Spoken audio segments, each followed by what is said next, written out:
Hello. Hello. Hello. Hello. Hello. Hello. Hello. Hello. Hello. Hello. Hello. Hello. Okay. Stop saying hello. And So this is season 4. yes. Right? Those bitches tried to cheat me. Yeah. This is the whole thing about season 4 is that we knew that we were getting canceled. Right? I mean, the whole thing was that we knew that it was over from the very beginning. Is that true? We knew from the beginning? I remember very strongly that they kind of said, your show nobody watches your show. I think they told you and you told me. Yeah. And there's no way that this show's coming back. There was also that there was a kind of a it was not judgmental. It was 52 episodes is the most we do for most shows. Right, yeah. It was kinda like, but I think the subtext is if this show's a hit, you do 53. yes, 52 and a half. Yeah, if your show's doing well, we ask you to do more because we people in the world enjoy it, but the returns were so nobody was watching it. People are only watching it now because it's on DVD. Seriously. Occasionally someone says that we've seen it since the UPN days. Right. It seems like the writing was on the wall. We were not going to have a breakout hit. It's true. No, at this point, the weird part was that you and I had actually never heard of the show, and we were working on it. We'd heard of it, but we hadn't seen it. Yeah, we had heard about it from our loved ones. Yeah. Who only knew about it because they knew us. Yeah. But it was yeah. So I guess the ratings weren't there. Yeah. And which is not to say it wasn't a modest hit in its own way, but it wasn't. No, it's a hit in that. It was a hit for you and me in that we got a cool job to yes. make a TV show. Yes. You know. Yep. So I mean, other than that, it was a failure in every other sense of the word. Okay, so we're watching an episode kind of right now, but just the preamble to this whole season was that we knew it was over, and they said there's no way it's coming back. And the tricky thing about this preamble is that we're not watching the first episode in the season right now. We're watching. I don't know if this is the first one in the season. Is this 407? I don't care. Doesn't matter. I mean, I'll say Shout Factory mislabeled these DVDs. We should have been watching. Who knows what's going on? So this is Those Bitches Tried to Cheat Me. Yes. And this is also, that was Mary Lynn Rice Cub. You know her now from now. television and movies. Movies, and she's very good. And it was a pleasure to have her aboard the home movies, the sinking ship that was home movies. Yeah, all the guests go on to big things. All our guest stars. License, registration, proof of insurance, please. Your dog is smelling something on my leg. My dog is actually in the studio right now. Look at that. Yeah. He is zeroed in on something. Yeah, you probably knelt in spaghetti or something. That's a nice way to say. You don't wash your clothing. Oh dear, it's gonna get stuffy in this room real quick. Yeah, no ventilation. It doesn't feel like it, does it? No. This is kind of an odd episode musically because there was kind of like actual score going on in this because there was I don't know what it was, but it was some kind of odd attempt at like Hitchcock. Yeah, some kind of like one of our two attempts at Hitchcock the same season. I don't know why. Now, home movies, I think for us, I don't feel like we were out of ideas for the show. I felt like we could have gone on for like easily another episode or two. Yep. But it never felt like it was internally something that was ready to go away. You know? No. It was right. No, at no point did we say, "Boy, I wish this would get canceled." We're sick of it. Yeah. I hate my job. Yeah. Please take my income away from me. Yes, and in fact, that I've come to enjoy. Yeah, well, you could even make the case that we had just finally figured out how to do it by the time we got to this 4th season. Oh yeah, no, it was it was a smooth running ship, and I felt like we were never late on things. We were always kind of always met our deadlines in every way. If anything, we would overdo things. We would try to do too much and just have the art team hating us. Yep. Which, Yeah, and that wasn't. That was also that they had their schedule down to like a razor thin 2 weeks or something at this point. They were really cranking them out. Yeah. Which is amazing because they look so good. Yeah, it looks very good. Yeah. It's funny. This is the Jack Ferriello era where we're well into it. In the fourth season. We're way into it. Yeah. And I think really had good rhythm in terms of managing the production from start to finish. So here's some music that's kind of a little out of the ordinary, but supports the cheating thing. Yeah.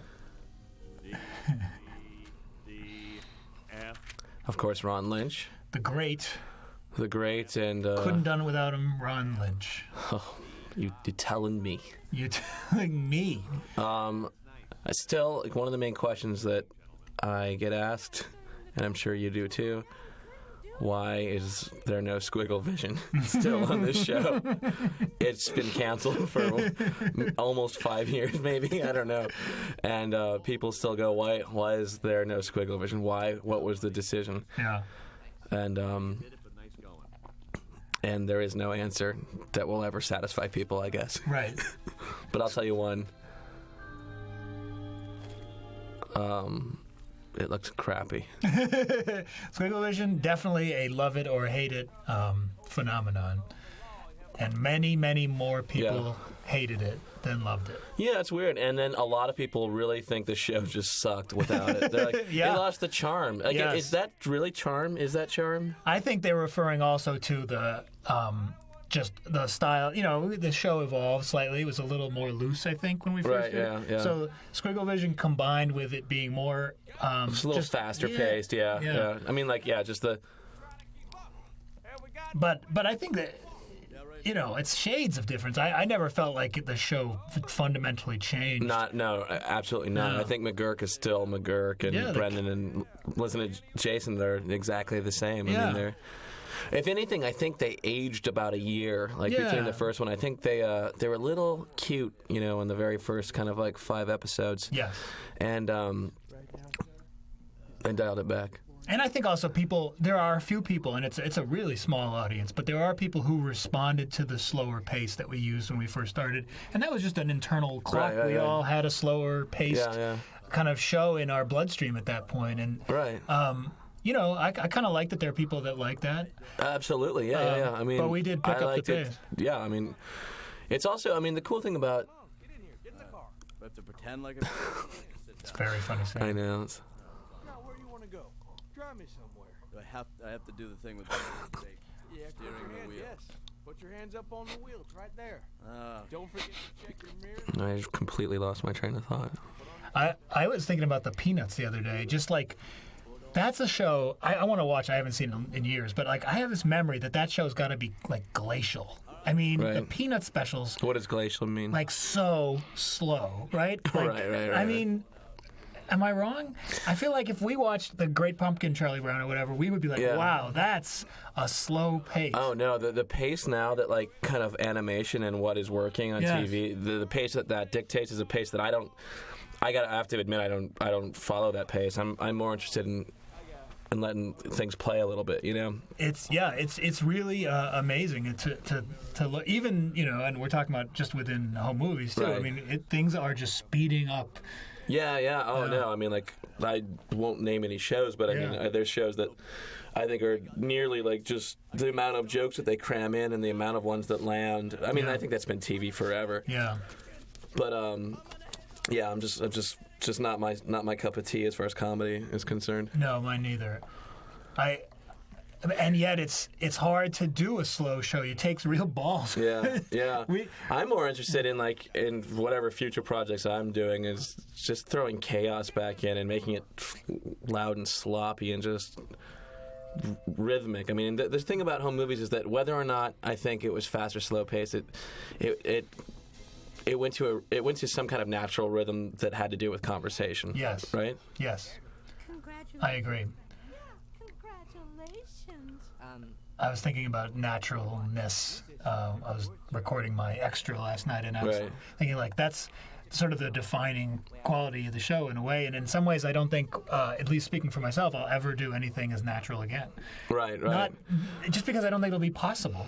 Well, there's something about, I mean, it's funny, in new shows and whatever new projects you or I do, it's going to be hard to it's going to be hard to not compare this to that. And then there's no way that you're going to want that you can do this, and there's almost like worth avoiding in some ways, you know? Yeah, exactly. It was sort of in some ways it was accidental, and we just kind of stumbled into the most natural way we could have done this, Right. and have it sort of sustained for 4 seasons. Right. Supplying those to us. Of course, we'll have. This is the more of the kind of like This is the Peter Lorre. It's more, you know what this was for me is like it's the Dial M for murder. Yeah. You've got somebody bent over a barrel, Yeah, and you're gonna blackmail them, kind of a thing. yeah.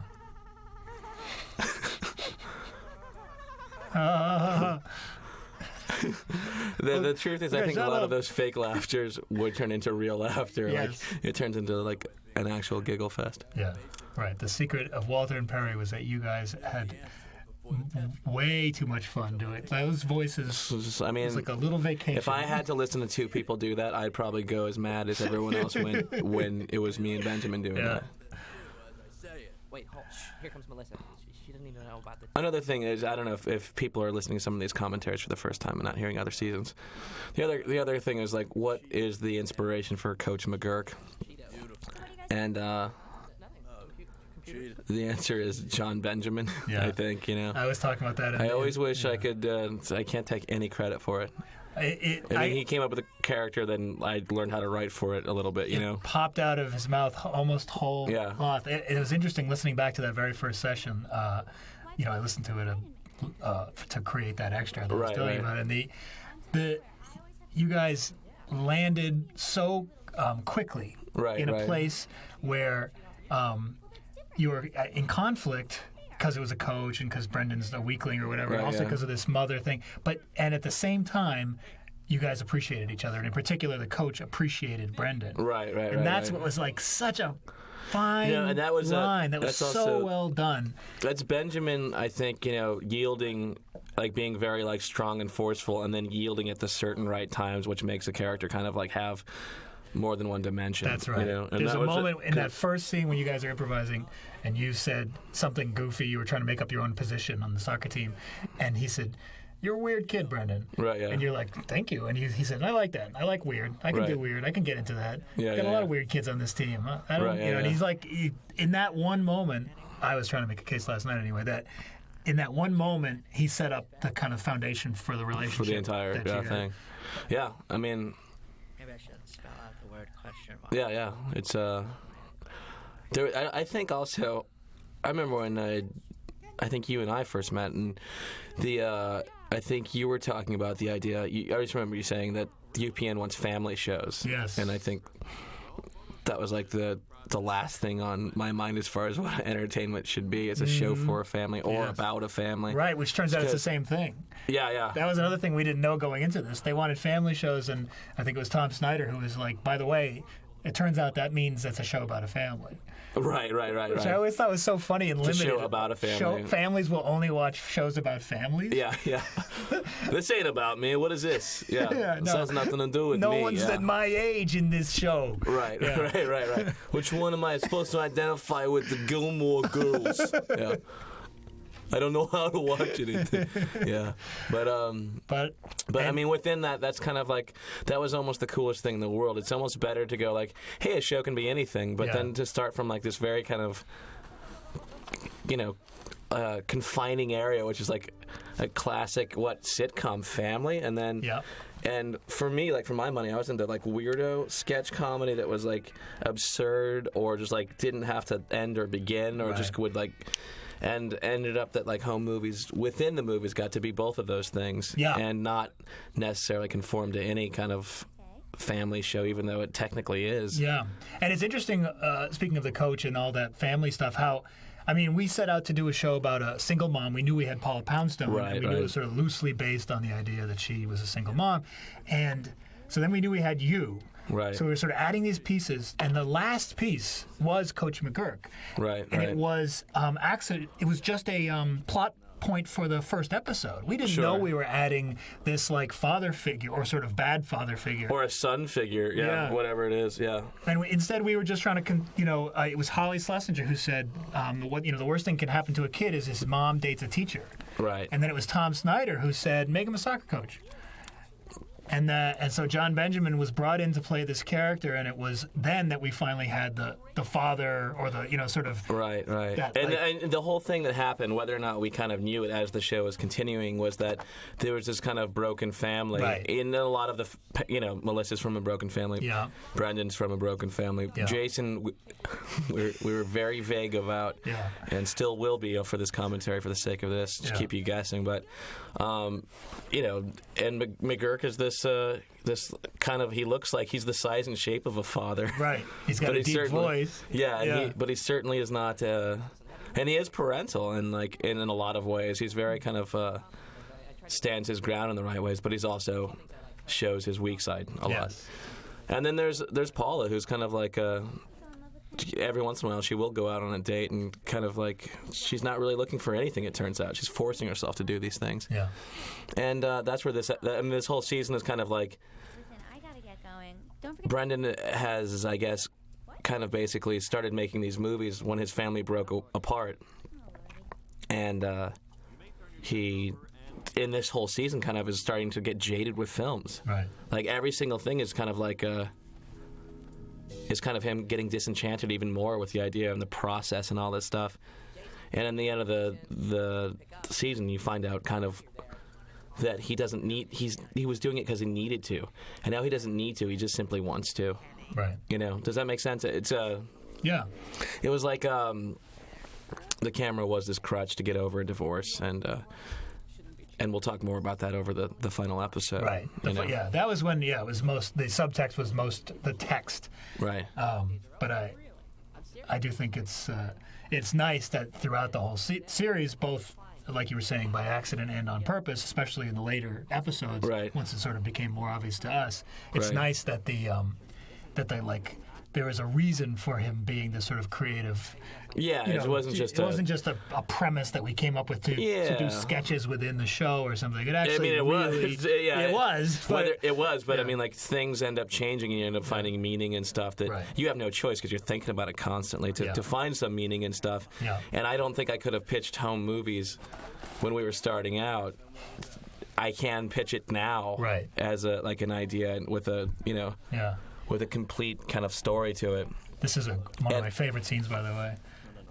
Slower. What? She's helping him cheat. Right, exactly. Listen, don't tell me the first one and then shoot through the rest. What do you have up till? D. You only have D? Yeah, you said D. So it's pretty good. Yeah. So good to have these two paired up. Anytime that they have a little mission together, which is pretty rare. It's also, I mean, they work so well together. I was always thinking of those.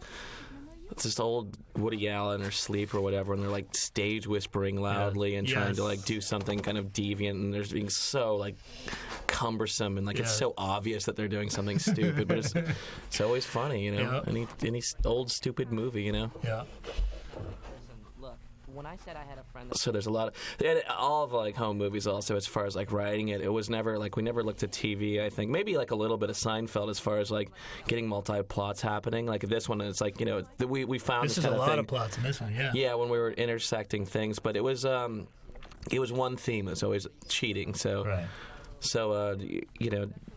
Brendon's got his whole cheating thing. Melissa and McGurk are cheating, and now it seems like. Jason thinks that Brendon's cheating with the girl that he doesn't even know. Right. He's in the forest.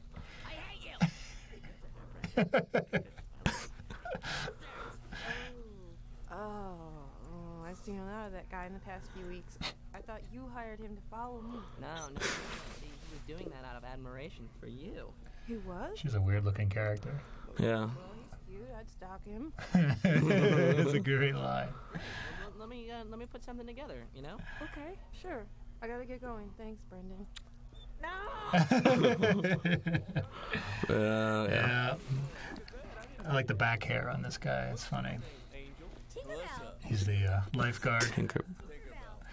Well, McGurk, Tinkerbell, good news. I will be your proxy. So funny that he takes that on face value. Tinkerbell. Jason, listen. Right. Hey, no spitting. Stop spinning on me. Hey. This is where everything comes together pretty soon. Yeah. Whoa, nice little anime blurred background there. Yeah. Almost as if they Here comes the- cheated off the wrong test. Oh, those bitches tried to cheat me. Bah, bah. Stay on your left up here. Very good. Your father's doing okay. So amazingly rendered. Look at this. It's like Yeah. it really is a real cartoon at this point. Yeah, it does look like a real show. I'm kind of Yeah. like, it's all of its simplicity works for it too. I mean, Yeah. there's nothing's. It doesn't seem like the one thing about home movies is it doesn't look overthought. You know, No. it looks like it's just kind of happening properly. Yeah. You know. Yeah. It's true. The look is as natural as the sound. Yeah. It seems like it is what it is. Yeah. Again, like Yeah. you know, when I think of like other stuff, I'm much more conscious about the look, and sometimes it's very easy to overthink Yeah. and over articulate Yeah. stuff, and Yeah. It was very the much fact that, yeah. the show, the look of the show is in some way something we inherited. Probably, again, it'll never happen quite that same way again. No. To create a new project now, the look is going to probably come from the same person who generates, or at least the sort of vision for the look is going to come from the same person who generates the vision for the show and Right. the characters. And here, we really had this art department that functioned very much as its own animal. Right. And these guys really created the look kind of. There was a constant compromising where I think, like, in the future, I mean, you find yourself kind of being in charge of, like, saying yes or no to things. And it's sometimes best to, like, have a person that's kind of, in some way, like, caring a lot about it enough to butt heads with you, you know? Yeah. Because if you're just giving out orders or something Yeah. like, do you mind changing that? And they'll go, like, okay, like, Yeah. what do you think about that? Yes. I don't care either way. Yeah. All right, well, now I have seriously lost objectivity, which is easy to do. I Yeah. mean, it's so easy. Yeah. Keep the looks. I'm getting my camera. I'm gonna That's come funny. back. I'll take a picture of you. You're going to get it. It's a good episode. It's a good Yeah. season. Yeah, I lot actually of good think, I think episodes. there are a lot of really good episodes this season. Yeah. I'm looking forward to doing commentaries. Yeah, me too. I think we really talked about everything in this one, so I think the rest of them will be more of the same. Just watching. Yeah, maybe we can just goof off and, I don't know, We can do our try to throw up on the mic do throat thing. our Throat sing. I'll do yeah. throat sing next time. Okay.